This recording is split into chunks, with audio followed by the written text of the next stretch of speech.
Olaba ka reaction konna. Ka reaction kendaba kenalaba mukutu. Oba mukuba oluso bachi. No. Nebe bali nga bayimidde nga wali bayina be bateesa bali babiri nga si kifaako. Ekisooka nga manyi brother. Mu bakatuliki. Mu bakatuliki brother. Talia. Mpozi nga alide mu nkukutu. Era ne sister tebamulya. Era ne brother ne father ne tabikola. Kati tegeza brother no. Kintu kyate kitegereka bulungi mwana ne fumuko. Kati nga ne wobalaba ogamba akasali na brother. Mbagamba akasali na ye ate mukwano gwange. Brother chali wange tuvudde wala tasobola kwata mu bintu byange.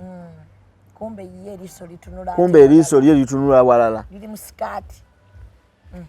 Zije makindi nga ndabe mbere taniso chuka. Eva abera nnyo waka. Eva mera agirya waka kuba kumpi kabo osala wali just eno ku stera no kirire kabo. Emmere olusa agirya waka akoma wakuse. Anti twalino mukozi. Mukozi yakufumbira. Mukozi sanga afumbira ye bwajja anze ndidde waka. Omukubira nga tonatuuka waka nze ntuuka sanga 2 kwe mu kitundu 2 awo kitundu yatuuka 3. Abazadde nga bote bamugamba konti mnayi wafumbirwa ve waka. Wabagamba konti mama oyo ngata vaka. Nabagamba ne bagamba kati wano waabwe okutula bakuffe bazadde be kino obuzibu. Yabalaba buli lunaku. Ne mbagamba naye mama temulaba nti kisusse n'olunaku olw'Essande twali baddeko ffenna. Bwe mubate muli mwenna abeera waabwe. Bwe musalawo mubeere mwenna olwajja kweta option yegendako ku beach. Bwe muba mugendako ku beach ekitali kibi yayise dda mikwano gye ngala 3 okwali Adija okwali Diana okwali n'omulala bamuyitanga ni oba abo be Yayonoona Obufumbo nga bwe bajja expension nebeera kuggwe Diana mwalimbamu expension na ebeera kuggwe era kyasinga okunyiiza Diana nti yabadde metron emikolo gyonna. Diana yabadde ku mikolo gino gyonna. So kati ayina yenna nyini saloon gye bayita Deem Bridals oba ogimanyi? Gimanyi. Oyo omukyala oyo Diana oyo.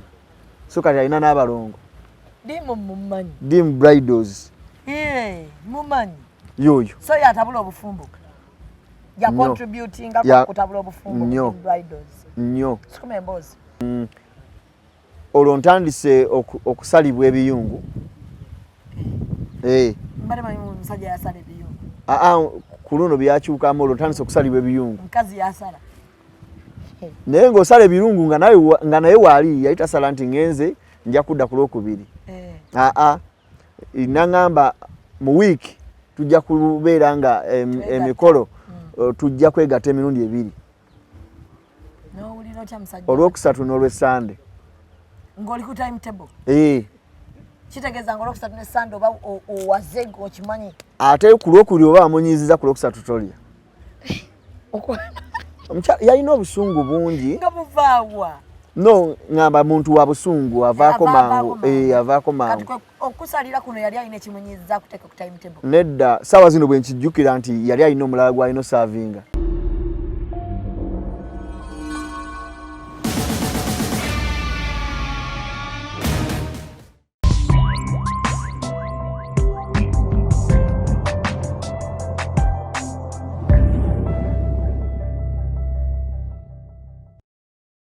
Okay, mwebale kwagala bintu bya Uganda, mwebale kutuwagira, mwebale kutwagala, mwebale kusubscribinga, commentinga no kusharinga. Enaku z'omwezi nga 18 November Zubeda Byantalo live on stage again ku Serena Hotel Kampala. Ngenda kubeerayo ne team yange yonna. Ate guess what, tuyina kechipye nnyo ekigenda okujja.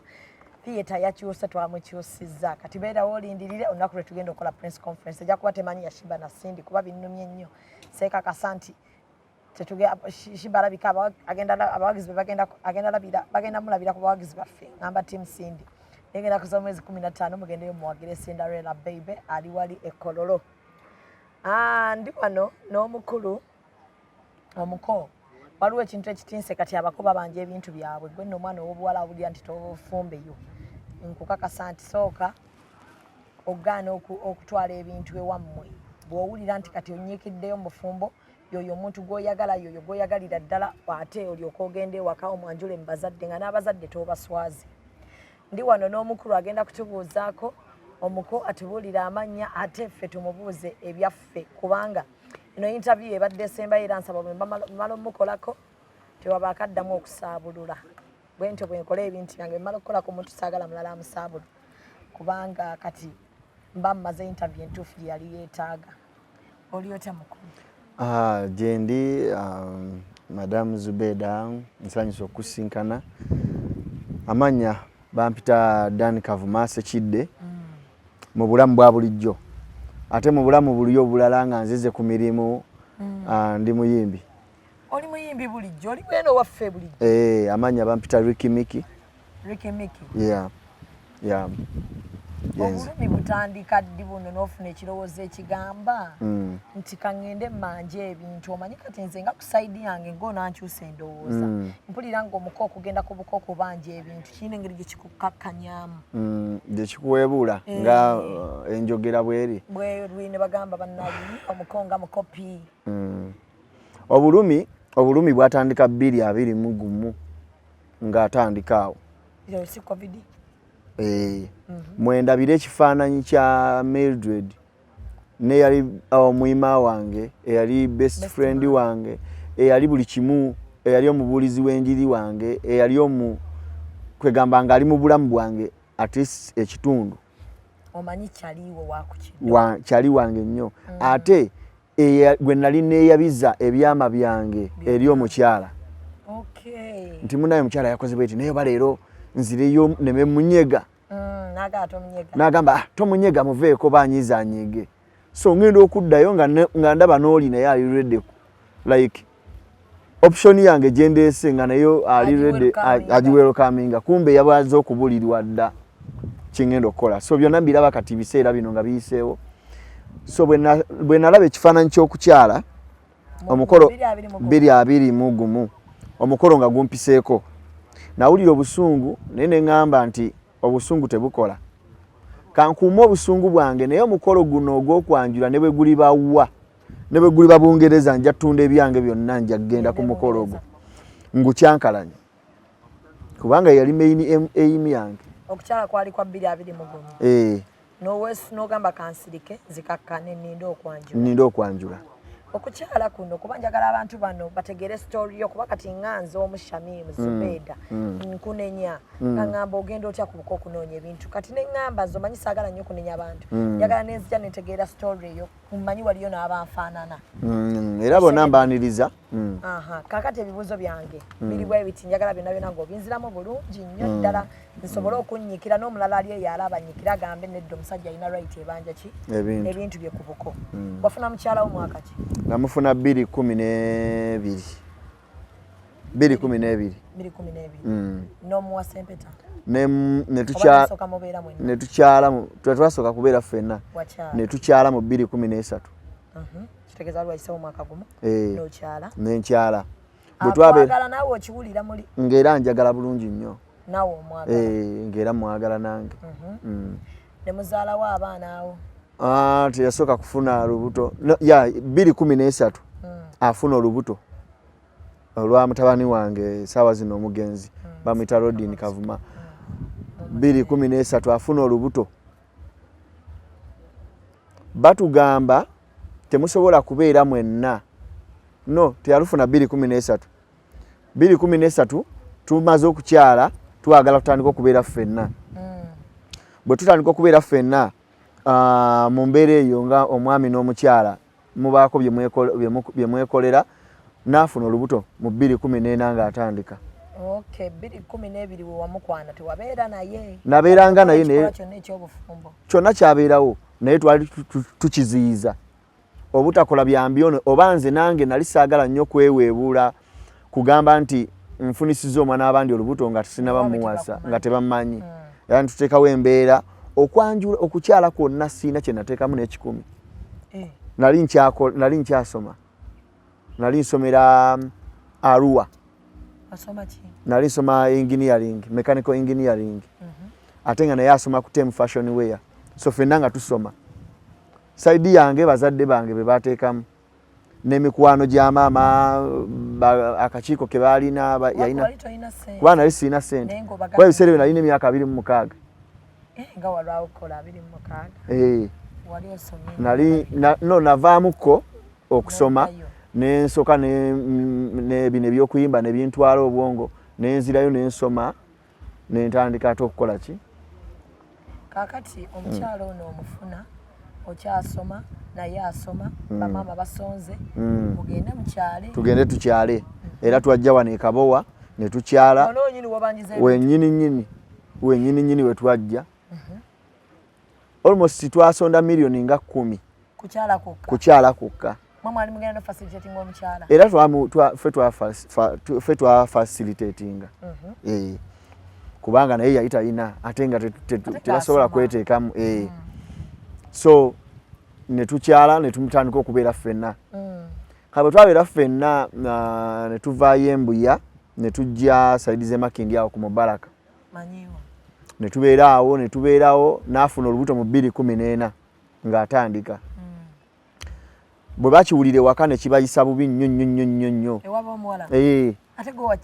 ne bagamba lwaki mwatandise ate okufuna olubuto nga tebunnaba kwanjula kuba kati ffe tukimanyi ffeka nti muli bafumbo naye wabwere eri bazadde bano bani ab'effamire ne banneyiba tebakimanyi nti muli bafumbo mukolo at least ogw'okwanjula muzaalawo tubeere nga tumanyi buli kimu kiri okke 2014 nga atandika 2013 nga atandika aggwako awo aggwererako ddala kuba wali gwali gwakusatu we twakyalira nvaayo nfuna omulimu mu multiple hauliers saidi zaawo nga ku Spear Motors bampa omulimu gwa operations manager nga nze nvunaanyizibwa ku motoka trailers ezo okuzikanika badrive okurecruitinga badriver biki so omulimu gwali gunsasula ssente nga nfuna $1.5 ku myaka 27 nga nfuna $1.5 nga n'emmotoka yange pick up nga nkola mu field buli field bwengenda nfunayo ssente nga bomanyi oyina okuyiya side zonna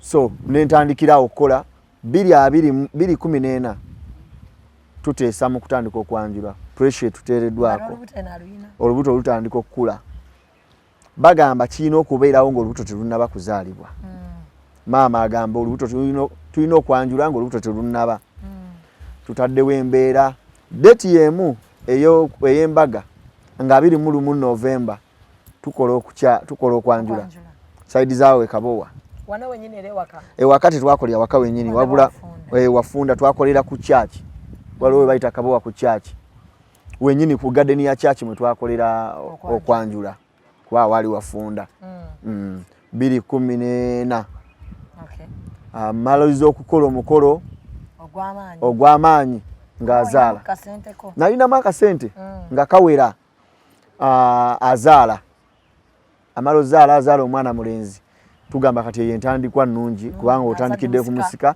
era namutumizaawo amannya gange ne mutumya Yerodini Kavuma mubudde kubanga nange banzibula mutata wange mwami Kavuma Salapio makulu muzadde jjajja ngambe ekifaananyi kya taata kye kino tutambuza obulamu mwaka gutambula lava ekyaliwo ku muzadde ekyaliwo wano wonna kukwanjula kuno best man ono gotogerako era yali best man okwanjula kuno best man yali ono mwami Sennabulya yali mulyoyi wami oyo nga yabalyoye naye nga twali twasinkana dda wano wonna mu bulamu buno bw'okukyala kwanjula nga mukwano gwange kwala twalagana 2011 era omukyala yatusanga ne Sennabulya nga tutambuza obulamu ng'era nsabira kiwa miremba amanyira Sennabulya kuggwe kunze kubanga yansanga naye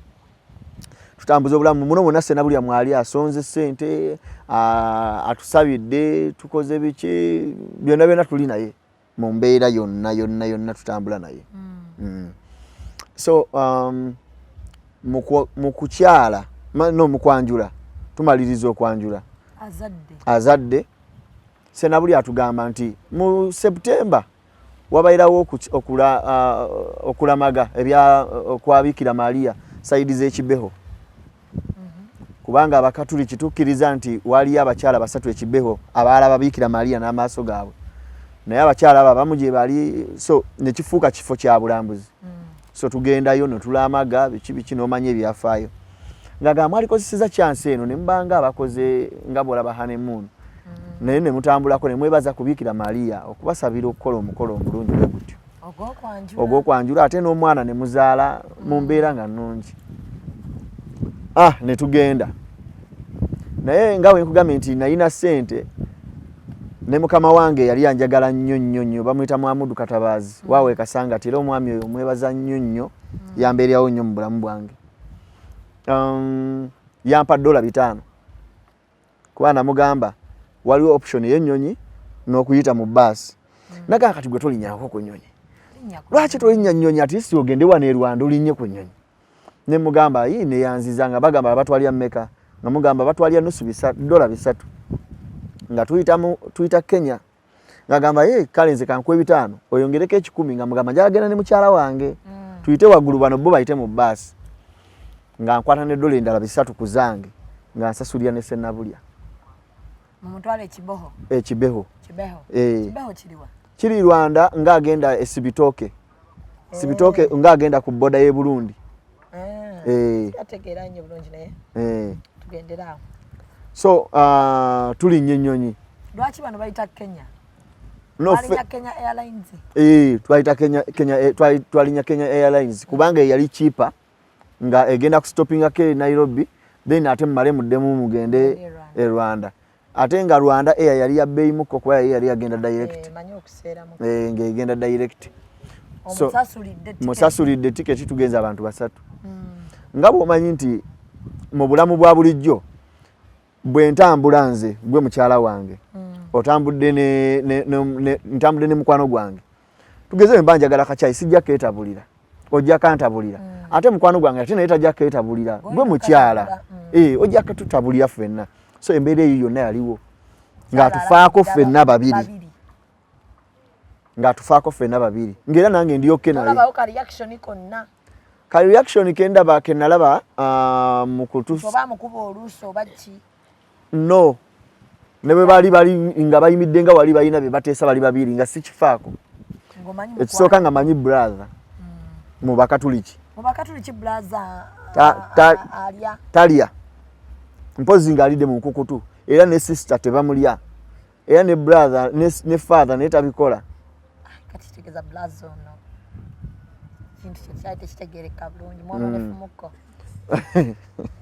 kati nga ne bw'obalaba ogamba akasaali na blaza mbagamba akasaali naye ate mukwano gwange brother kyali wange tuvudde wala tasobola kukwata mu bintu byange kumbe eriiso lye litunula walala liri mu sikaati tutuuka ekiro ekyo atuuka asabira buli muntu yalina room bw'otuuka wali ekibeho abakyala babeera ku side yaabwe n'abaami babeera ku side yaabwe wabula gwe nga father tosobola kusuula nabanoboze nabo oli wanjawulo bakuwa room eyiyo so brother Wire yatandikanga okusabira buli omu ku omu yayingira n'amusabira n'addayo n'ayingira bonna nga bayingira n'abasabira ne bagenda kati nze namugamba kuba yali akyayoza vesti zange biki nga bw'omanyi okutegeka then abimpe ngende mbyanika eri side zewange ate naye agende ewuwe so n'agamba nange kanyingire bakole ki sabire nga abantu baali baweddeyo nekyenzijukira nti yalwayo nnyo almost 30 minutes ze yamalayo be yali amulabyemu simanyi era naye nakimubuuza kuba nzijukira nakimubuuza ne mugamba naye ng'oluddeyo nangamba awe twamaze okusaba nesooka ne mutegekera ebintu bye yali abayagala mbimutegeke kuba yali alina baaga nga tannabagisa abukulula so nga mutegekera obusenya biki bimutegekere nga bw'omanyi munaddiini mumufaako mumuwa ekitiibwa ne baseeka mubafaako tebakimugana nga bamugana tunula so nekitambula bwe kityo nanyonyonyola nempulira nga ndi contented nempulira nga nzikakkanye nga sikiinaako buzibu. Twamala ennaku 3 ne tuvaayo baasi ne yatwala bano ne tutwala paka ku airport ffe ne tulinnya bo ne bayita wansi. Blaza ayita waggulu. Nali musasulidde ayita waggulu. Nze nkola ki? Tulinnye nnyonyi tukomawo e Uganda bitambudde bulungi nnyo. Omwana mwagenda naye? Omwana twamuleka. Twamuleka. Embeera etambudde bulungi. Tukomyewo e Kampala. Wayita tuyingidde 2015. Pressure endala etandika. Pressure endala etandika yali ya Mbaga. Era eva kusaidi ya maama Nyazaala. Agamba naye kati mulina buli kimu olwo tuvudde e Makindye ndaba ekinzije Makindye nga ndaba embeera etandise kyuka. Eva abeera nnyo waka. Eva emmere agirya waka kuba kumpi kabo osala wali just eno ku steera nokkirire kabo. Emmere oluusi agirya waka akoma wakkuse. Anti twalina omukozi. Omukozi yakufumbira. Mukozi sanga afumbire naye ye bwajja nze ndidde waka. Omukubira nga tonatuuka waka nze ntuuka sanga 2 kwemu kitundu 2 awo kitundu yatuuka 3. Abazadde nga bote bamugamba konti munaye wafumbirwa ve waka. Wabagamba konti mama oyo ngatavaka. Nabagamba ne bagamba kati wano waabwe okutula bakuffe bazadde be kino obuzibu. Yabalaba buli lunaku. Nembagamba naye maama temulaba nti kisusse n'olunaku olw'Essande twali baddeko ffenna. Bwe muba temuli mwenna abeera waabwe. Bwe musalawo mubeere mwenna olwajja kweta option yegendako ku beach. Bwe muba mugendako ku beach ekitali kibi yayise dda mikwano gye nga basatu. Okwali Adija, okwali Diana, okwali n'omulala bamuyitanga ni oba. Abo be Yayonoona Obufumbo. Nga bwe bajja expense yonna ebeera ku ggwe. Diana mwalimbamu. Expense yonna ebeera ku ggwe. Era kyasinga okunyiiza Diana nti yabadde metron emikolo gyonna. Diana yabadde ku mikolo gino gyonna. So kati ayina yenna nnyini saloon gye bayita Deem Bridals oba ogimanyi? Gimanyi. Oyo omukyala oyo Diana oyo. So kati ayina n'abalongo. Deem Bridals. Mumanyi. Yoyo. So yatabula obufumbo. Ya contributing nga kutabula obufumbo Deem Bridals. Nnyo. Sikuma embozi. Ntuke ekiseera ngamba kati kanve Makindye. Amakulu tofuna ka privacy. Nga tofuna. Nengamba kanve Makindye eno nzire Gayaza kubanga wajja kubeera wala. Kati bwayimirira mu town namala okukola agamba nsoke kabowa. Nveeyo ngende Gayaza wajja kubeera wala. Yali akola ku bagole. Ngolo mukoledde saloon bali bagiyita Domids Beauty Parlor. Ku nsimbi yange twakosa million 14. Wayinamu muko. Ate mulimu gwali gumpa nnyo sente. Nga ugenda otuuka weekend nga ninamu milioni zange nga 12. Kutidde wali wannyo kale interview twandi gikoze mu biseera ebyo nakati okyayinamu. Sirina. Sikusubiddwa kati awo. Ogenze kuba kati ate. Ebyamalusu tobyagala. Mbozi tusikoma busikumi mbozi kati. Okoze saloon. Nkoze saloon ntutumiza. Akola ku bagole atandise otimba abagole biki luli bali bamukozesa bukozesa ngakola mu Tem fashion wear. Olwo ntandise okusalibwa ebiyungu. Mbale mu musajja yasala ebiyungu. Ku luno byakyukamu olwo ntandise okusalibwa ebiyungu. Mukazi yasala. Naye ng'osala ebirungu nga naye waali yayita sala nti ngenze nja kudda ku Lwokubiri. Nangamba mu week tujja kubeera nga emikolo tujja kwegatta emirundi 2. N'owulira otya musajja? Olwokusatu n'olw'Essande. Ng'oli ku timetable? Kitegeeza nga Olwokusatu n'Essande oba owaze okimanyi? Ate ku Lwokubiri oba amunyiiziza ku Lwokusatu tolya. Yalina obusungu bungi. Nga buvaawa? No ngamba muntu wa busungu avaako mangu avaako mangu kati okusalira kuno yali ayina kimunyiza kuteeka ku timetable nedda sawa zino bwe nkijjukira nti yali ayina omulala gw'alina osaavinga naye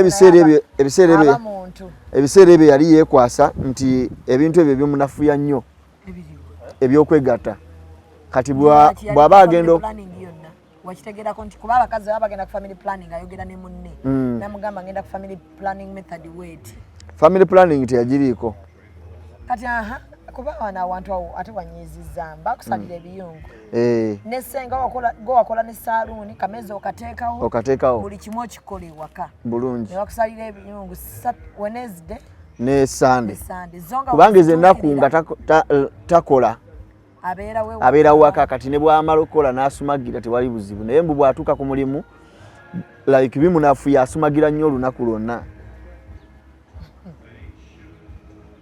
zonga olwokusatu ne Sunday ofuna olwokusatu ne Sunday nga nfuna no nga nfuna naye bwe bbanga wamunyiizizza kati kijje waliwo olunaku wenzijukira kyajja nga nali nkooye nali nva mbalala nga nkooye nga wala amanya ag'okwegatta sigayina kate nga naye yakiseeka mu bwongo nti lunaku lweru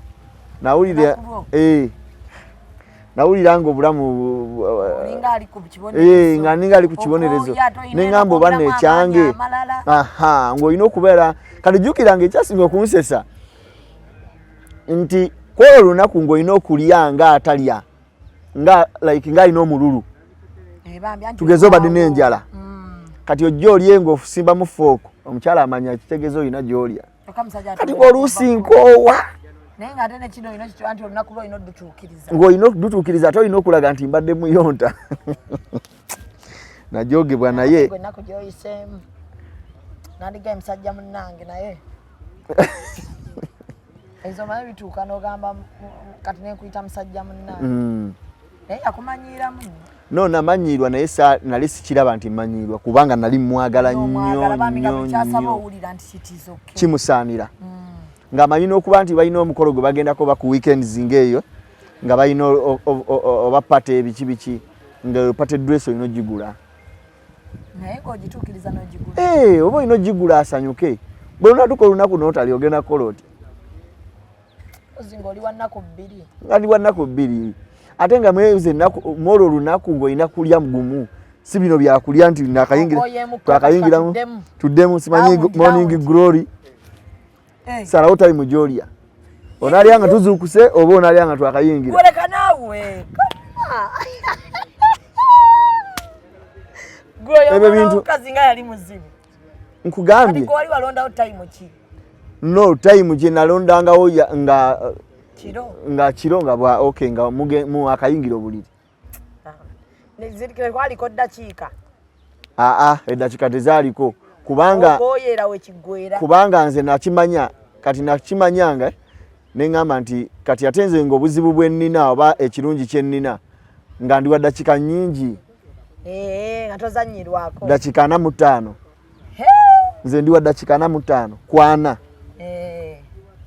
waliwo we yaŋŋamba naŋŋamba naye gwe okumanya oli musajja muzibu vije junior aba agamba nti oba tukatandika butandisi gwe nga nawe otandika oba wakamaliza bwoti ng'ogamba kale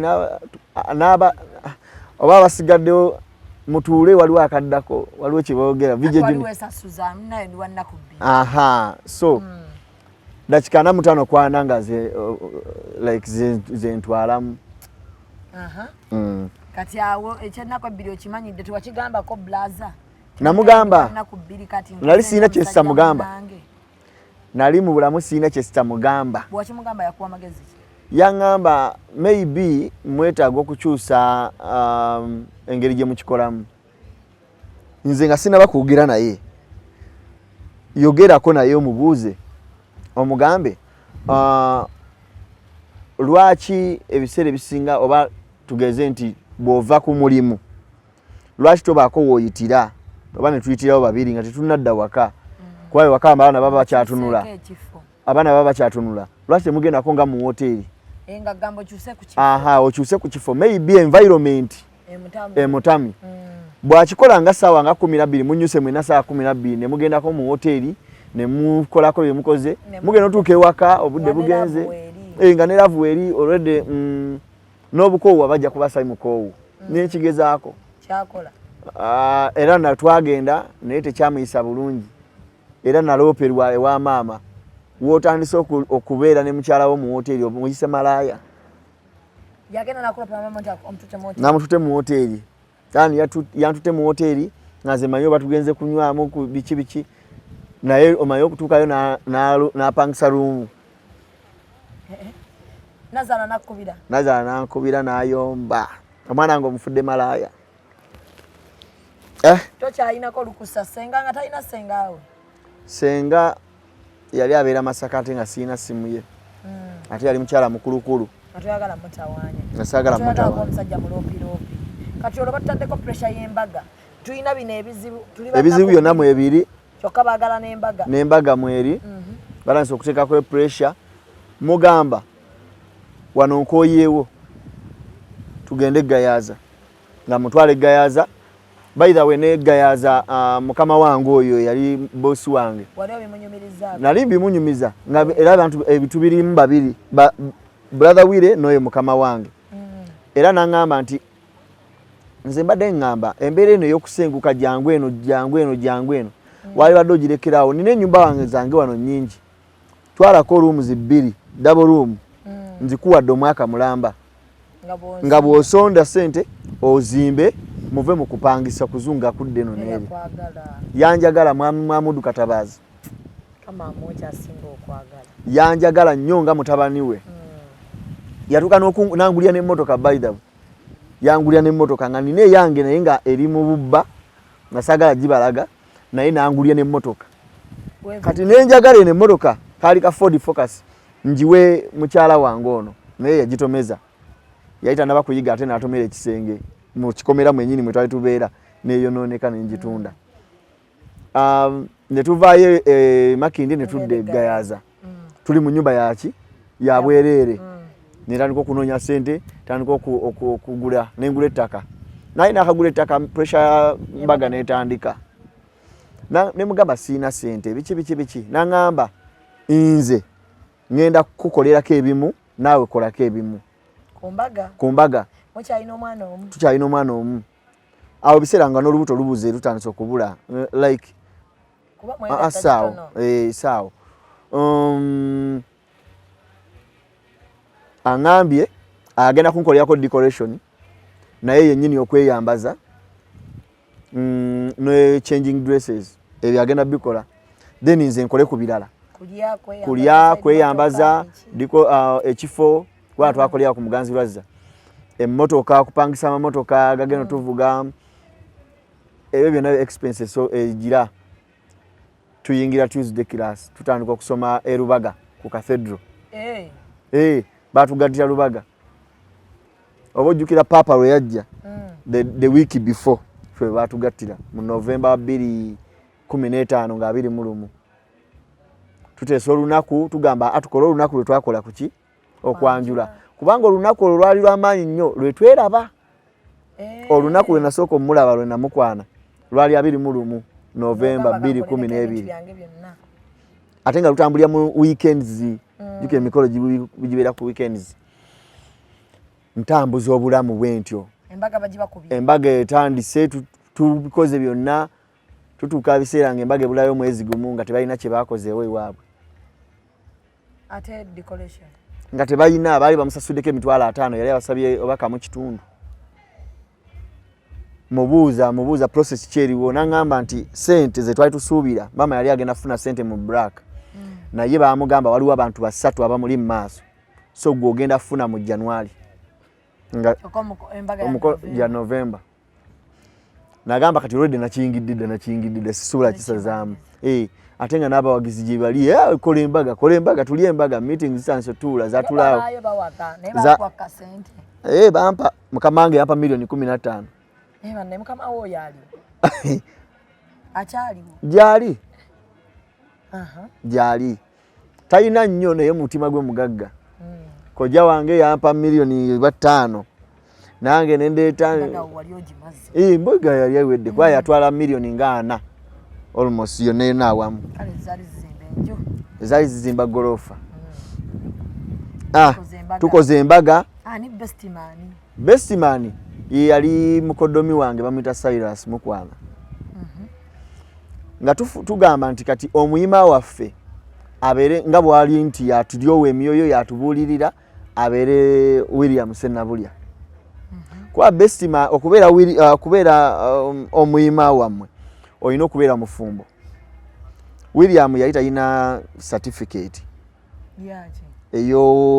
ey'embaga. Lwaki ate aba afuna certificate nga blaza? Nanti kati ono omukyala atekawo embeera ekaka William ti yalina okubeera omuyima waffe. Mukyala we yennyini? Kubanga era ne sister we yali omuyima omukyala. William yali omuyima omusajja.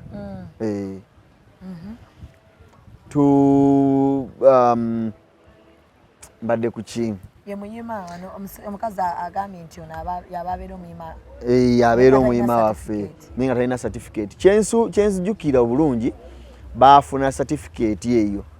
Era William simanyi, era William yagitwala wa gundi yagitwala ni Mildred yagitwala Erubaga naye natwala ne ya sister we. Naye nga nze na option egamba nti lwaki sister we mugatta ate ne bawe wali lwaki si yabeera omuki omuyima. N'agamba babeere bayima ono William abeereko. Jukira omuyima gwe ino twala ne certificate ogitwala ne tukufunira olunaku n'ojja n'otukyalira n'otuyitira certificate mu butongole. Embaga eggwa William mwali buli kimu yatugobereza buki ebyerubaga abikozeeko. Tugenze munyonyo twekubisize ebifaananyi tugenze ku muganzirwaza reception abantu balidde emmere buli kimu. Ntegese honeymoon yali yagenda kubeera Nairobi. Nina cousin brother wange yali agenda kubeera Nairobi. So mbitegese bulungi nnyo mpangisiza emmotoka yegenda tutambuza wa mukwano gwange bamuyita Edgar ng'abikozeeko. Tumaliriza embaga yali mu stress nyingi kubanga omukyala yali ayagala nnyo ebintu by'ebbeeyi. Kati ng'oluusi agamba nja byekolera nja kikola n'atakikola. Ng'era bwe namugamba ebyokuleeta abayimbi bireke mu kwanjula n'agaana n'aleeta Sophie Gombia. Kati Sophie Gombia amala okujja oba yali wa mitwalo oba gyali 5 kati kubulako emitwalo gyalinga 10. Jukira ozze oli mukalu buli kimu kati omaze kimala. Sente ziweddewo tunoonyeza emitwalo 10 egy'okuwa Sophie Gombia aweze emitwalo 5 tugiraba. Ngeno bajja ne bagamba mu kidaala we eri eno nga bwe baŋŋamba ebyente. Baŋŋamba ente oleese ente emu ate maama naye ayagala ente ye. Nimugamba leka naawe. Bali babeera bonna nti tata tagenda muwa akaunti. Nali mpeddemu maama wange anzaala n'akwata ATM ye yalina ya Centenary n'agiwa mukwano gwange. Namugamba genda oleete ente n'agenda Kaleere n'aleeta ente. Bagibanjiza ku mukolo gwennyini. Wennyini yalingiriza bwati mu ddinisa ng'alaba ku mmotoka kuliko ente emu. Tata tagenda kumpa nte nange bandeetera oba si eky'omukolo guyimirire. Tojja fuluma muno mu nju. Maama aganye Mildred. Mwamala kudduka ne muleeta ente. Ne baleeta ente ne bateekawo embeera nti ente ejja. Naga haka sitabu ebisembayo ebyokuyingiza ebintu nti abakozi baleese bino. Jukira enkuba yatonnyamu ku olwo. Ate Mildred nga alina olubuto olukoma eno lunene. Era nali nsubira balongo naye nga mulimu omwana omu. So embeera yali bwetyo ne kukwanjula kati ne kukyala ne ku mbaga stress zalimu. Tetwagenda. Yagamba akooye. Ngembaga ewedde. Ne mugamba tukiwemu ennaku nga 2 tugende. N'agamba afuna ekifo nga tekiri wala. Ne tugenda nina mukwano gwange manager wa Maria Flow. Nangamba ne mukubira simu ne mugamba njagala kujja. Nangamba ati wali buzibu. Sonyiwa ne kumbaga sazize wadde wampise naye jangu ngenda kuwa room. Era muzeeyi Atanasi na nyini Maria Flow.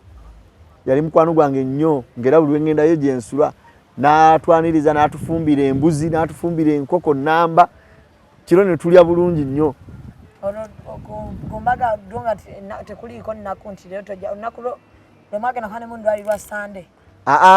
mu biseera by'embaga ngeri kumbi kutuuka awo nalyanga buli wenjagala ange era nsiita n'ekigere ne ngamba singa teggwa nani balina okunkwata obulungi kubanga embaga weeri tuuka kwane munu tutuuse tugenzeko mwambi yasaawo katono tukomyewo era mukama wange yampa n'emmotoka eyantwala yangamba yanjiramu amafuta nange agenda mugende mukole weeyagale ntuuka kiro tugenda tandika okugira ebintu ayingidde mu kiyigo avuddeyo agenda ovaayo nga ngamba jangu olabe ngendo tuuka okulaba ng'omwezi gwabonese kwane munu neŋŋamba kale wulira okwesunga kuno okwesunga ensoke biki kwegamba nga bw'omanyi omuntu ng'obadde oweesunga obeera oreactinga na reactingamuko nanyiigamuko ne mugamba obadde okimanyi ennaku zo lwaki twatambudde walingambye nnindeko kubanga time balete walingambye nnindeko ntegeera so walingambye nnindeko naye nanyiiga nakwatamu ebintu bye kumakya yandekayo ku hoteri ku Maria Flo twali tupangisiza nnaku 3 yasulayo lumu yalinya taxi nadde Kampala saamukubira nawuli obusungu nange saamukubira nakubira mukwano gwange bamuyita Maagono gwe bawa sente okugenda okugula ente gwe nakubira ne mugamba jangu ne tubeera mu Maria Flo ne tulya juga nali tute sente ne tulya ne tugenda ekiro mu kirabu nga mpulira ebizibu byanteddemu bingi munkozeseza emikolo gino gyonna ombonyabonya netaaga ate gwagenze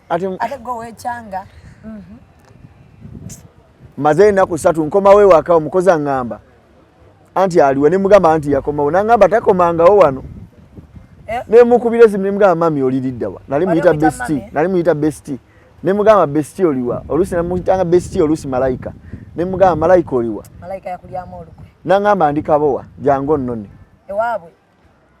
nenjivuga ekiro ekyo okuva egayaza nenzijja ne mugamba sigenda kuyingira munda ne mukima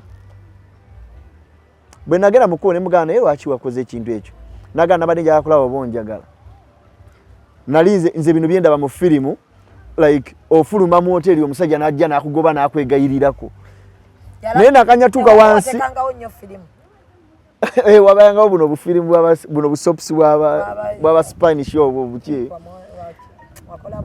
kati nagamba nakanya tunula mabeganda bo bojjaawo ngoba nkomewo ate nawe sibyelo wanyiize kati ne wetonda namwe mutondirako ki ne mugamba tekyansanyusiza naye nangamba ekitegeeza naye wasigalayo wali oyina ndooza bakazi abalala ne mugamba nze nali ngenze kuwumula naye sigenze mbi abakazi era kyovala ennaku zange nazimazeeyo nga mpumudde saagala stress enkya ngenda ku mulimu tandike ate obulamu bupya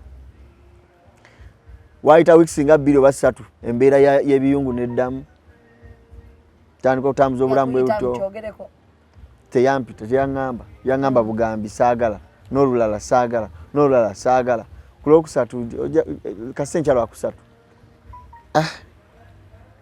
nawulira nga bintamye brother William 2 atuwolerezaako bintu bitambudde bwe bityo tumaze emyaka ndooza nga 2 oba 1 mu kitundu mwayawukana mutya waliwo mukwano gwange yali Canada bamuyita Samuel nga akola bwa driver nagwa ku accident n'afa kati ate yali azadde n'omwana myaka nga 3 bwe gityo omwana oyo maama we ate naye n'afa ate nze nali nkwatanga sente saamu zaweereza nenzitwala mu family kati omwana oyo ne mmujjayo ng'omukyalo ono bwe yali nga muyombi nga ate tayagala nnyo bantu bewange tojja kukyala akutunulira bubi akola atya omwana ono bwe namukwata namutwala wa maama wange kati mba ndi awo balire bakama booli ne bancontactinga ne bagamba Sam yagamba nga alina omwana how does that child survive ne mbabuulira ne mbagamba nze mbikwasaganya biki nagamba bw'oyogerako ne family ye like the parents bakkiriza the parents of Sam bakkiriza omwana oyo tusobola ommuleeta ne tumulabirira e Canada paka nakati omwana oyo gyali e Canada ne mbagamba kisoboka ne bagamba okay tugenda kuweza sente utandika obigobako ffe tugenda tuma omuntu ajja munona amuleete nti kale nga mpitira mbali nga bakkiriza nga omwana bamumpa nga muleete wa maama mutwala mukubisa obufaananyi kwolwo muzzaayo mala nzigyewako obufaananyi mbwerabira mu wallet omukyala saamugamba nti waliwo omwana gwennyamba oba biki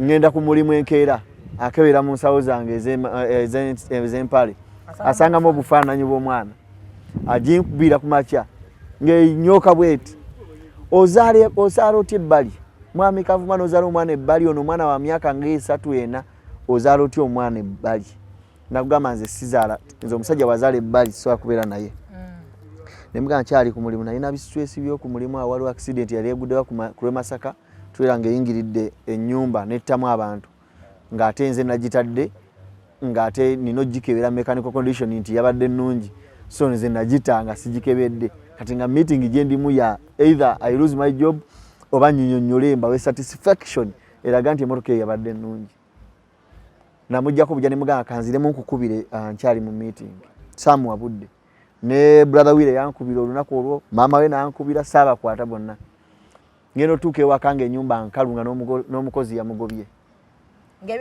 byonna nga babitutte ebitaasoboka nga babiyuzizza engoye zange baziyuzizza alubamu z'embaga omufaliso yagusalamu emirundi 3 kavi busumbusa bwe buti then natwala ne bwati ne mbamu busumbusa bw'omufaliso 3 ate nga gukutulidde ddala ekyasigalamu ekiramu kyali kitanda kuba kyo kyamulema ndowooza okumenyaamenya naye ebisigadde byonna yabitwala n'abyonoona nengezaako almost mwaka nabakubira ne maama ne mukubira nangamba nakubidde nkubuuze lwaki n'ogaana okunkwata toddamu kukuba ku simu yange nesigalawo nga mwegayirira nengenda yekabowa newuuba ekabowa nga buli wennyuka ku mulimu ngenda ekabowa kati natuuka ekiseera nengamba okay kati omanye bano abakyala bakulimba kamulimbelimbe empola mpola nziremu nzimbe ekintu kyange empola nga manyi nofuna ku shopping ng'obwo nengenda nemuyita wabbali era kimaze okikkiriza nti omwana si wuwo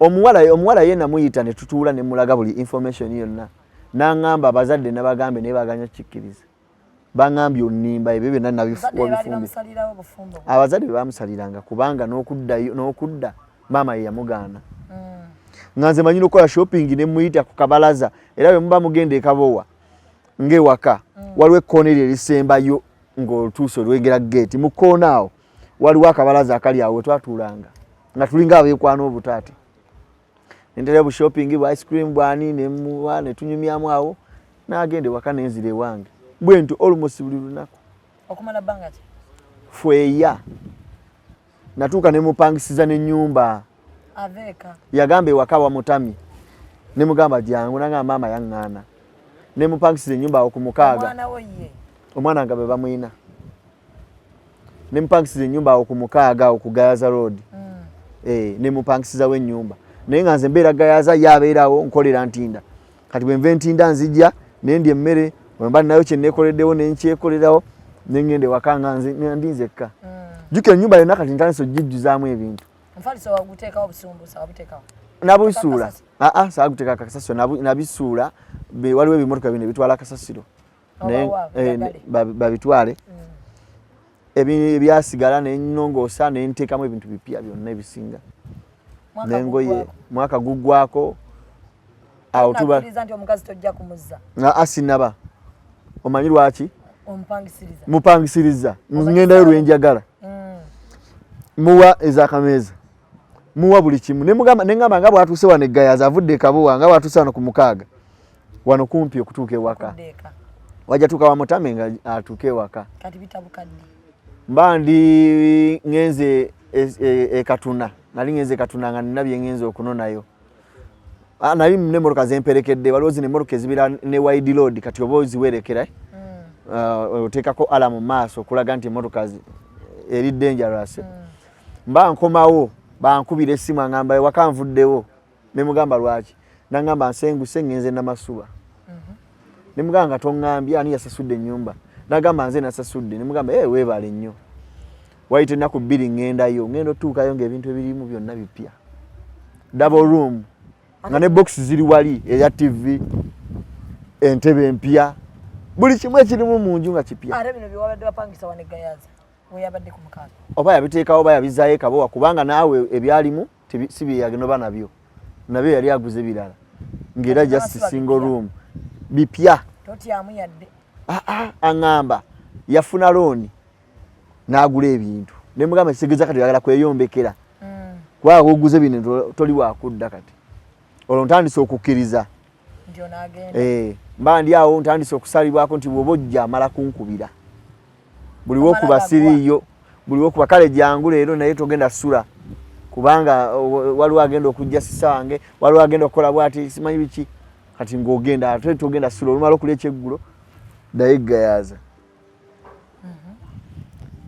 mba ndi awo sisita we nankubira omu ku balongo nankubira naŋŋamba omanyi nti yetugenda kulya kimere nimugamba kimere kyani naŋŋamba kyava akubbirako paka nakati mukwano gwange nga ŋŋamba nti waliwo ekimere kigenda okuliibwa nti yeki naŋŋamba sijja kuwulira lunaku naye nja kukulaga obukakafu agenda okundaga emikolo nga kukyala yali muvubuka mulala yali weyo muva Bulaaya nga bamuyita Wycliffe nga akyadde ewaabwe nga atutte nalule Mildred mukazi wange ntuuka muweereza ebifaananyi ebyo mugamba lwaki oyanjudde omuntu omulala nga tukyali bafumbo naŋŋamba naawe bibiveeko biri bya like byali bya kiyaye ono nali mukuula bukuuzi yali akula mukuuzi yali ali bweru abeera bweru kati bwe yajja n'amugwiramu n'amubamukiramu kati mbukwe kumuyisaamu awo namulimbalimba n'akyala ne olwo lunaku lwe nakyaba Mildred saddamu kugendayo nzuukuka ngamba mwesonyiwa yali ndoza 2 mwesonyiwa muvaako mulekera obulamu bwe ntandiko yasooka okunsaba divorce ne mugamba tugikole tewali buzibu nangamba kitegeeza wankyawa olaba okkiriza divorce ekitegeeza wankyawa ne mugamba asikyayagala kintu kikwatagana gwe nange nangamba kale mba ndi awo mwaka 2021 gwalinga gwakusatu awo ngenda okulaba nga era mulonga nkubira nangamba tugenda kulya kimere ne mugamba mulye ebimere byammwe sikyayagala kumanya oli eyakyala nangamba manyi agenda okukyala nti nedda William ne mugamba nedda tekisoboka brother Wile olwo brother Wile yamblokinga dda yali tanaba kumblokinga naye nga takyanyega nnyo nga ate wewesiba ku muntu ngolaba tajja omuvaako ate musajja muno ogamba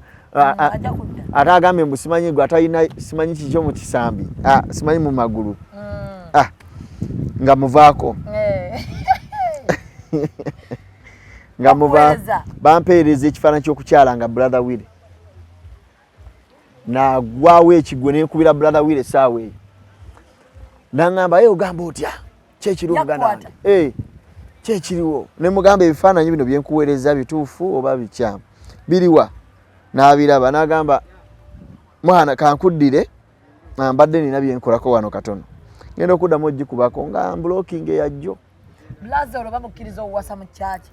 brother tebamukkiriza kuwasa era takkirizibwa yakikolanga ye era kyovala ne guno omukolo gwadde gwakwekweka nnyo gwaddeko security nga yamaanyi nga kuliko abantu 30 saidi zonna saidi ya maama ya family eno ya mugole omusajja n'omukazi babadde abantu 30 nga balina mu tenti yemu kwabadde kwanjula badidde tenti yemu bweti balina babateeka eri wano ne babateeka eno wano ne beera reception makati then n'omulyango nga guli wano watuukawo obadde ki wagenda kuwanda wendaba ekifaananyi ky'okukyala lwendayira nti ne weeribeera mu ggulu ne weekulibeera wano nga nkyali mulamu okwanjula kwabwe ndigenda ate nga ngenda kukyankalanya wagenda ninda ekintu kibeerawo mu myaka 3 kuva 2021 lwe nalayira kibeerawo ku Sunday newedde lwebanjudde si Sunday no nga 13 omwezi gw'omunaana omwaka guno lwe banjudde enswera yange y'ekisenge enkubira ogamba waayi nti okwanjula kutuuse kwa wiiki eno tugendalya kimere mugamba onkoze bubi kweyo Monday nali ngenze Nairobi nina mukwano gwange asuubula ngoye kati nali ngenze naye mugamba onkoze bubi siriiwo nangamba wali ogambye ojja kujja naye kati nga bwotaliiwo kale bireke mugamba era sigenda kujja onkoze bubi nnyo sigenda kujja nga manyi ajja kuteekawo embeera erabula abali abakale tagenda kujja taliiwo nga manyi ayinza obagamba nti agenda kujja kati amwesiga naye towaayo kyonna wa family nga saga batekawo security yonna embeera etambula bwetyo lutuuka lw'Sunday lw'omukaaga nkomawo Nairobi ku Lwokutaano lutuuka lw'omukaaga ngamba kati yaŋŋambye buyala nnene nkoze ntya obwongo bumpeereza manyi omuwala gy'akolera ngenda awo ku siteera ennamasubaawo waliwo kakalina akapyawo ngenda ssaawa zalinga 4 nsanga basibawo mbagamba banaye mujje baleko bannyabo nti kale tebammanyi jjukira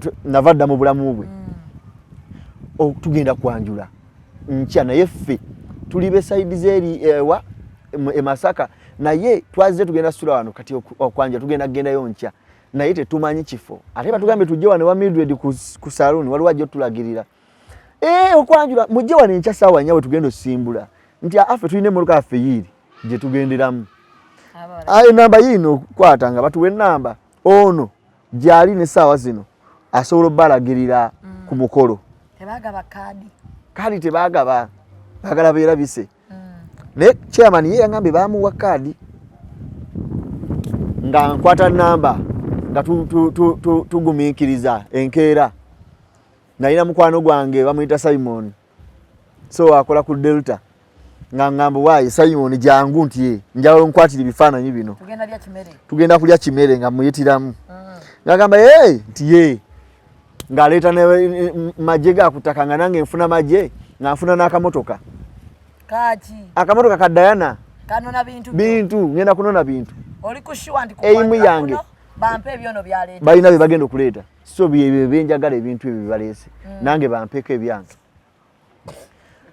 Simon agamba akamotoka kaki mugamba akamotoka tugenda oteekako ebintu nga nfunayo bakanyama bange nga baabo nga bangadinga nga tugenda banzigala nga tugenda tutuka ku mukolo twatukayo bukyali natuka bukyali kubanga twali twagala kusubwa biti yonna n'emu tutuka ku mukolo tubeerawo enkuba etandise otonnya abako bayingira nga ngambo wakamotoka olengera William sinamulengera bali mu motoka eri omukolo ngulengera ndi mu bitooke ate abakuggala nze nanzijudde essere ndi n'abanzigala nabo bajudde essere bonna bajudde essere ate ku maini munnamawulire asookayo bamukwata bamugamba gwozze ku saidiyani nti nze jasinzize kuba bifaananyi ndi wa bifaananyi ngenda bitunda bagamba sebo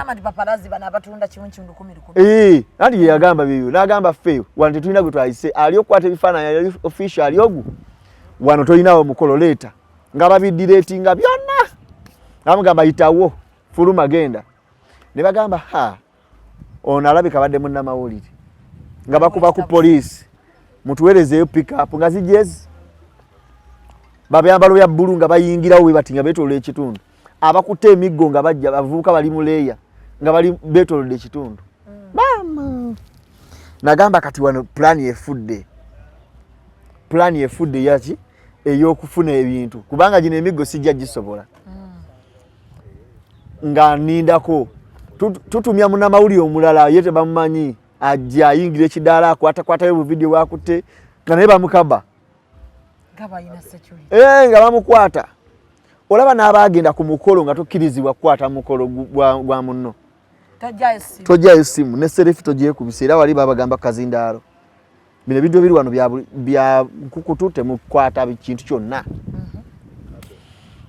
nga batugenda mu maaso tulinda ssaawa ey'oku by the way nagamba owagundi owa Kadayana nti olaba emmotoka eri ey'ebintu nti genda opaakinge kumpi nayo wali bwoti kubanga saagala bagamba omubbi wakuweera wookwata saagala bagambe nti bakuwadde ate otandike kugamba kusimbula batuka ekiseera byakugaba bintu babijjayo mu mmotoka batandika obitikula babitwala bakanyama bange bagamba ngenda fubutuka nti fubutuka misinde ani va mu bitooke security nyinene kati nga nyala gibreaching nga benji mpitemu ngende wali mu kidaala bagaye bannaye nange nonye byange guno omukolo ono mukyala mufumbo oba bankuba bankube emiggo nga najja byedda wali mutuufu kuba bantu bakutokolanga divorce bali tetukola divorce ng'osukuma 10 misinde nabayitako buyisi bwe ndi bagamba kuda bali abasajja balina emisinde jukiranze nali masuuti ndi mu jento biki sosobola kudduka bulungi saatuuka na wali nga bambaka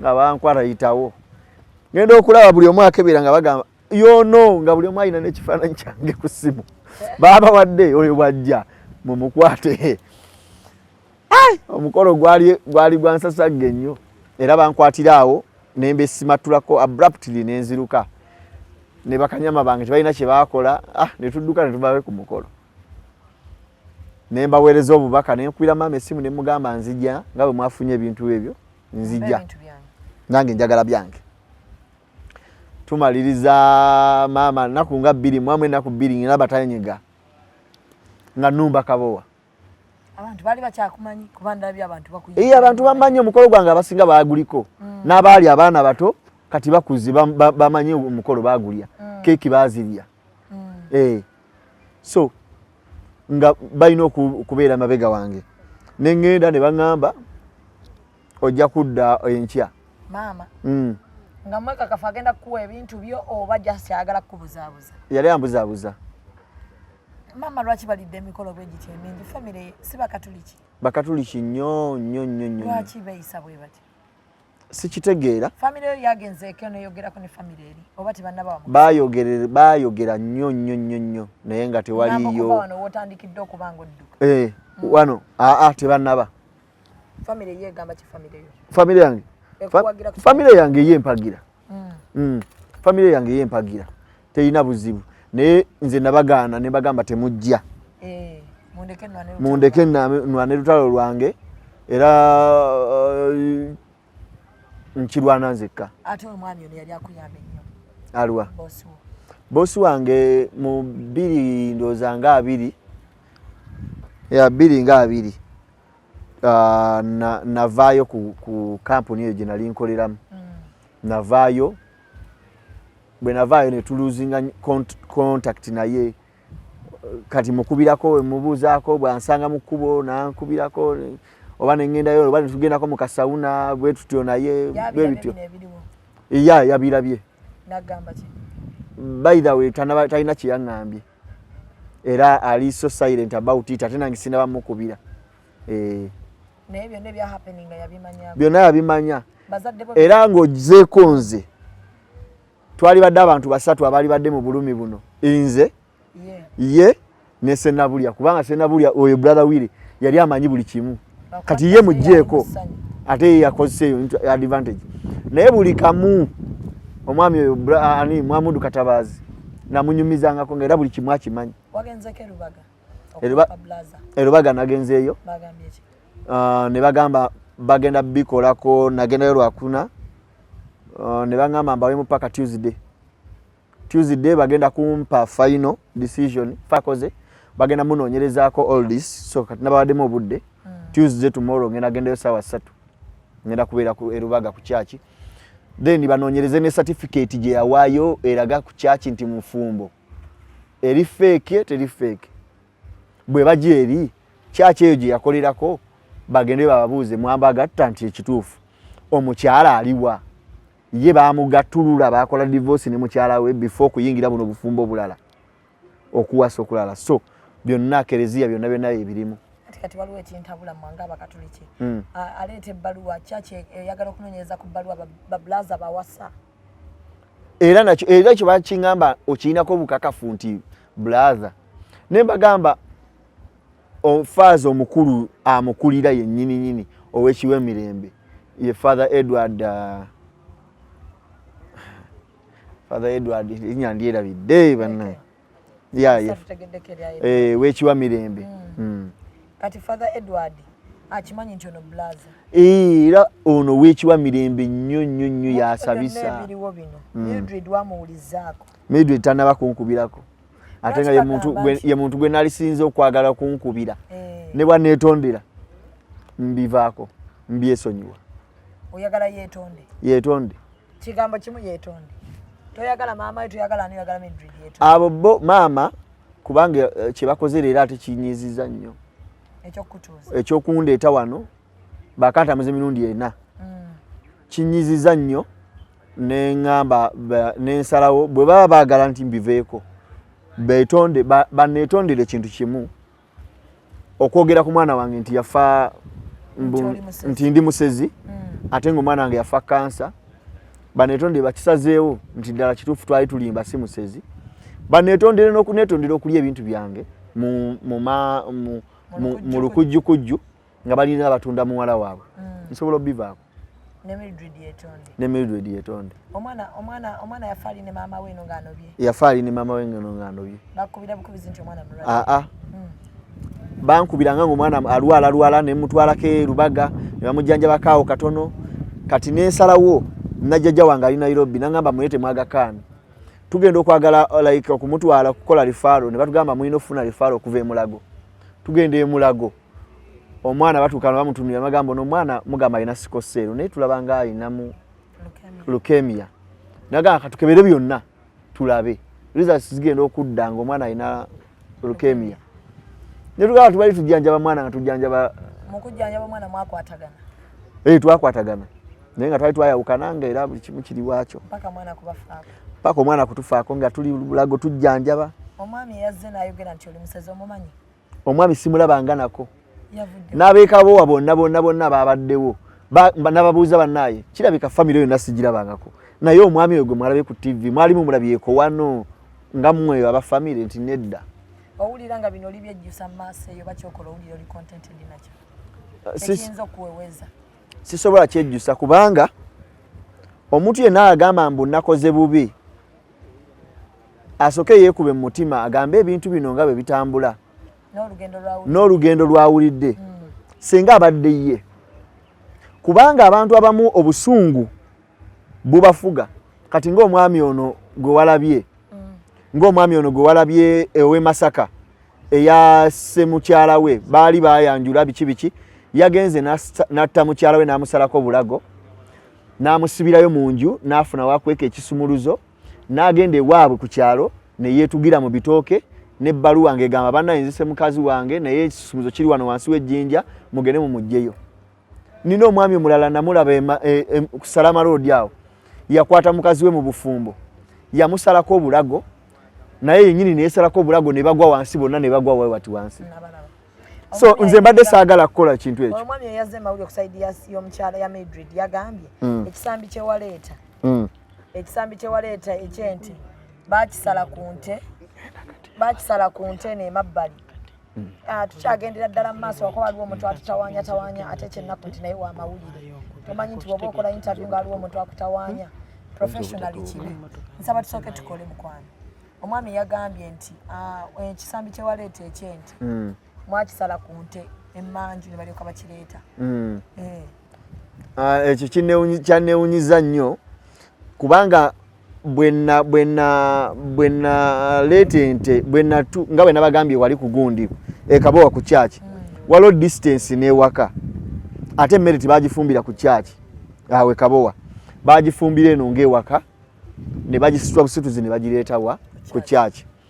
So kati neewunya omuntu agamba mbu baasala ente kati ne bagenda okutunula mu bintu nga balaba tetuleese ente ne bajjawo ekisambi wali ate ne bakireeta wali ku mukolo ngera ne bu video nga bo balina video kwa bo balina video baleete nti coverage y'omukolo yonna kuba yatujja mbuya yonna bagirina ne betwaleeta byonna babiraga byonna nga tetuna kusimbula bo babirina kubanga nze yagitwala album ne CD zonna nazitwala yabirina bwe mba saleeta nte waliwo kirowoozaako dde okuva bakulaga ebintu bya William ng'omuvubuka ono yasoose okujja odimandinga ebintu talinavaayo nga gwe wakyeteekamu dda nti olijja n'odimandinga ebintu byo kuba abasinga bagamba nti ono yakusikiriza teyansikiriza nako wadde wali wakiteekamu nali nakiteeka mu mutwe nti ŋŋenda kugenda ne bwe guli baawa ne bwe luli baddi mpozi ndiba mulwadde nga sisobola kutambula naye ng'okakasa ebintu bye banaabikuwa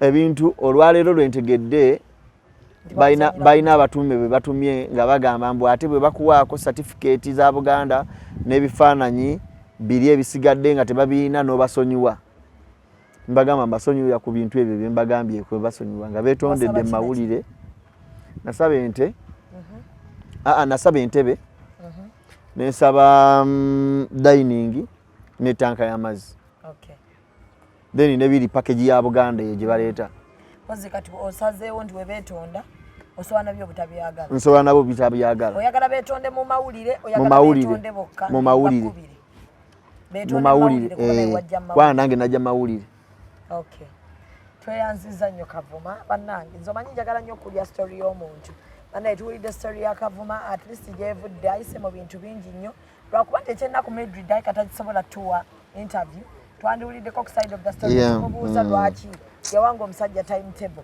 lwaki bino byonna weebiri lwaki afumbirwa bw'ati noba okufumbirwa si kubi naye olina okuva awantu nga banno mukkaanyiza wayagala nnyo obufumbo bwamwe bukole nayagala nnyo nedda sisobola kuwasa kubanga mbeera mu bukyamu siri divorced oba nakudivorcing are you ready to get married again? I'm very ready to move on okuwasa omuntu ali eyo naye aninze tonnamufuna ndi mu mbeera efuna oba eyina bweti ebuzaabuza oba naye tomwesiga nga ayinza okubanga naye buli ssaawa agenda kulya kimere simanyi oba mwana yalabamu ng'oyavuwaddemukko nga akasente tekakyajjanga bwe kaali no akasente kaali kakyaliwo akasente keesibaasibamu nga mmaze kuvaayo ku multiple Diana omuwuliza wamukubiddeko mu bino byonna yakubiddeko Diana namukubira yampeereza message naŋŋamba nga bitandise byamawulire naŋŋamba call me namugamba mukulike eyo mu mikolo naŋŋamba ekigambo call me era yabadde metron yagambye call me naŋŋamba ekigambo call me please neŋŋamba mukulike eyo ku mikolo mutuliddeko ekimere naŋŋamba call me please nemukubira emirundi nga gijo nga takwata era Diana yono wano gwolaba wano oyo namba 2 awo kati ono yese nabulya William era olaba abako balabye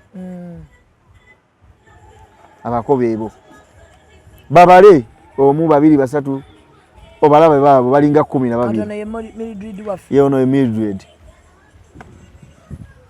ani akuweereza ka video kano ka video kati kano ka video kwaliko ono mwami gwe bayita Kaddo Mukasa Simon Peter yali omwogezi kati ya streaming live ku TikTok ye tebamulaba simanyi simanyi oba tebamulaba era naye alina okuba yalugwamu kuba balaba logo no ebifaananyi enyi bamugambye woofulumiza ekifaananyi n'ekimu bweki ng'oli musibe era twamwegayirira nnyo n'agamba mundeke kati mu mateeka ga church balina obadivorcinga oli akkirizibwe ate kyesayinaako buzibu oyagala divorce njagala divorce naye balina okusooka beetonde n'ebintu byange balina obbimpa no bwe beetonda mbibalekera naye baba tebeetonze ebintu mbyagala ate njagala ne divorce bannange noonya ku Mildred oba Diana ate mu bridals lwaki obeera metron ku mikolo mingi bwe gityo weebala omulimu ogwo gwaba metron naye nga webityo bwe biri olugendo bwekyo bwe luli omanyi kati luli obadde bakutuwamu pieces kati omuntu abadde akunenya n'agayi omusajja akiyeweebudde gakimuswaza obuko bwe mutyo kumbe ogumidde abantu balidde emmere ku nsimbi anti kati zo zibala omuntu omu bamuliddeko ebintu embaga za mirundi 6 Mama ali mu dduuka ali asuubula. Asuubula ayina n'akasomero awo ke yakola. Ndowooza akakola mu mwana we. Kati olinayo mwana mulala yenna kuva bwafiirwa omwana we? Nina omwana wange omuwala. Wamuzaala after all this struggle. Amiina Mukama akuwa omukisa bannange. Banaye neyanza nnyo neyanzega ababaddeko. Mwebale nnyo mwebalire ddala. Kwemulabyemu ako nga nvaavaako waliwo munnange abadde antawaanya professionally. Tolina kuyingirira munno ng'akola interview oba omudistractinga. Neyanza nnyo neyanzega. Amannya nze Shamim Manja. Bwe mala interview saagala muntu mulala akola interview kuba muba mwonoona. Ono mumaze kikatunoonya ate ekirala. Omukamanya alina maanyi. Ogambye otya muzze kukola ki? Tuze kulonda bintu byamuko. Mmwe mwenna. Tugenda musitulirako. Leero omulowooza abanaabimuwa meeting ebaddeyo leero naye babaddeyo. Babaddeyo. Babaddeyo.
Banaye mikwano gyange mwebale nnyo kumbeererawo.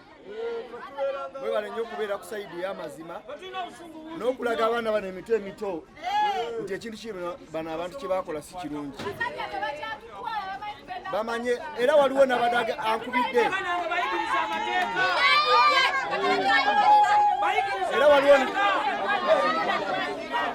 n'ankubidde n'aŋŋamba namwononedde omukolo gwe. Kubanga omukazi yabadde agenda okufumbirwa naye yabadde akimanyi nti byagenda okulya sebiri mu mateeka. Era namugamba ebintu byembadde ngenda okulya tebadde mu mateeka kambikulekere. N'abireka. So kati kyembadde njagala bagamba nga bwe bagamba okukomawo olwaleero mu kifo kye baalonda bakironze tubadde ku makutano okuva ku makya saawa ndowooza nga 5 nga tulinda abakulu okuva eno naye bakyamani bo bazze kyamani w'ekyemmanga wali mulala waliwo omukyalo omweru omutonotono waliwo n'owa defense waliwo n'omusajja omukulukulu akulira abakadde tutudde okuva ku saawa 6 paka saawa almost nga 8. Njagala bintu saagala mukazi.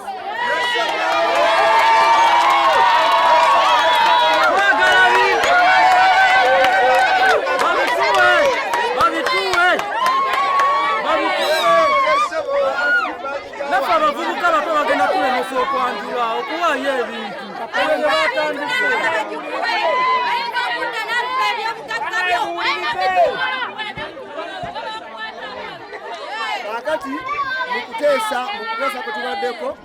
mukutesa kutubaddeko bo ne bagamba bali abakulu ne bagamba mbu bano abafamile mbu bampe package ya Buganda certificate ebifaananyi biki then ebintu ebirala mbibalekere banneetondere mbasonyiwe.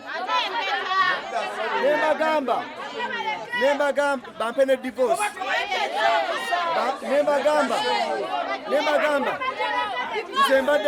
Nembagamba nze mbadde mwetoowaze gye bali. Bangambye komawo luno nenkomawo.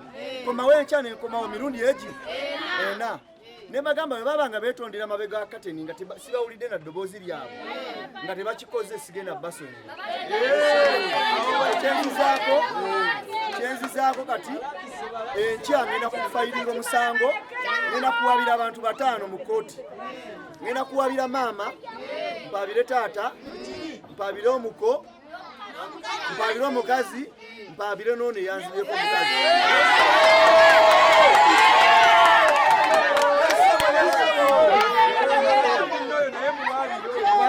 senga teyalimu kubanga ekyanewusiza senga mu kukyala kwa William si ye yali senga era mu kukyala kwa balese mulala oli bamuzibidde eri mu kyalo era ali Masaka kati nze kyengenda okuzzaako kyekyo naye ngambye sigenda kuva mu meeting mpite buyisi ngende nga musize babuulira kyengenda kuzzaako era kwekujja wano kwekujjawo kwekujja nebagamba nzijje mbeete mbabuulire kirina okuzzaako gammwe mukwano gyange enkya ngenda mu kooti abakwate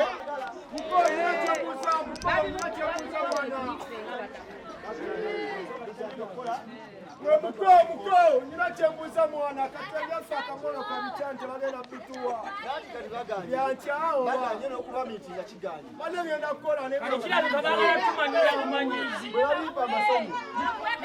Kira baba tumanyira kumanyizi. Ati batugambye ku police egenda bakujjawa batuwe byaffe. Baleta police batuwe bintu byaffe. Batukolina okubanja. Twagala kulomba n'abapipo. Batukolina okubanja.